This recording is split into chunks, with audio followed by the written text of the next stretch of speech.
বসলো রাজা, বাজলো কাঁসর ঘন্টা, ছটপটিয়ে উঠলো কেঁপে মন্ত্রী পুরোর মনটা। বললে রাজা, মন্ত্রী তোমার জামায় কেন গন্ধ? মন্ত্রী বলে, এসেন্স দিছি, গন্ধ তো নয় মন্দ।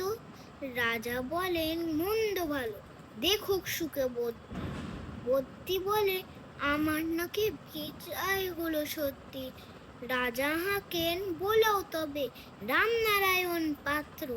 পাত্র বলেন, নস্যি নিলাম এক্ষুনি এই মাত্র। নস্যি দিয়ে বন্ধ যেন, গন্ধ কোথায় ঢুকবে?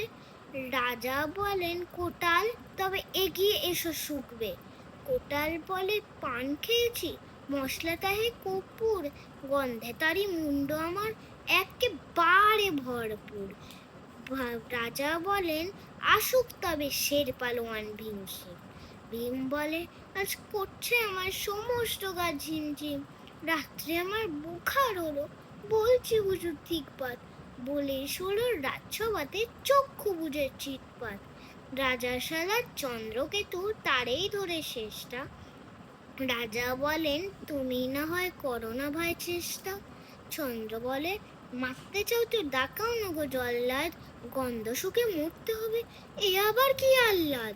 ছিলেন হাজির বৃদ্ধ নাজি, বয়স কি তার 90। ভাবলো মনে, ভয় কেন আর, একদিন তো মরবই।